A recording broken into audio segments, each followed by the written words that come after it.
1955 இருந்து சாகித்ய அகாடமி விருது கொடுத்துட்டு இருக்காங்க. சாகித்ய அகாடமி விருதுன்னா இந்தியாவுல ஒவ்வொரு மாநிலத்திலையும் சிறப்பாக எழுதுற வருடம் ஒருத்தரை தேர்ந்தெடுத்து அவர்களுடைய படைப்புக்கு இந்திய அளவுல வழங்கப்படும் உயரிய விருது.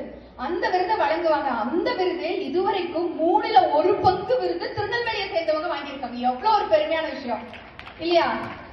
அதை தாண்டி சிறுகதை உலகின் முடிசூடா மன்னன் அப்படின்னு இன்றைக்கும் புகழப்பட்டுக் கொண்டிருக்கிற புதுமை பித்தன் பிறந்த ஊரை ஆயுது அப்படின்னு சொல்லுவாங்க.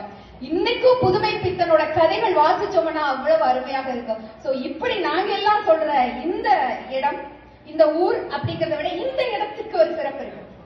இன்னைக்கு நம்ம உட்கார்ந்து இருக்கிற இந்த இடம் 1908 வஉசிய சிறைக்கு அனுப்புன பின்னாடி அவரு அந்த இடத்துல ஒரு சிறைக்கு அனுப்பிச்சுட்டாங்க அப்படின்னு சொல்லிட்டு ஒரு ஊர்வலம் நடத்துறாங்க அடுத்த நாள்.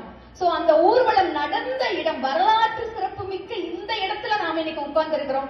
இந்த இடத்துல நின்று பேசுறது எனக்கு ரொம்ப பெருமையா இருக்கு. கடைசியா ஒண்ணு சொல்லிக்கிறேன். இப்போ சாகித்ய அகாடமி விருது அறிவிச்சிருக்காங்க. சொல்றேன் பாத்தீங்களா, இங்க இருக்கிறவங்களே வாங்கிட்டு இருக்கிறாங்க.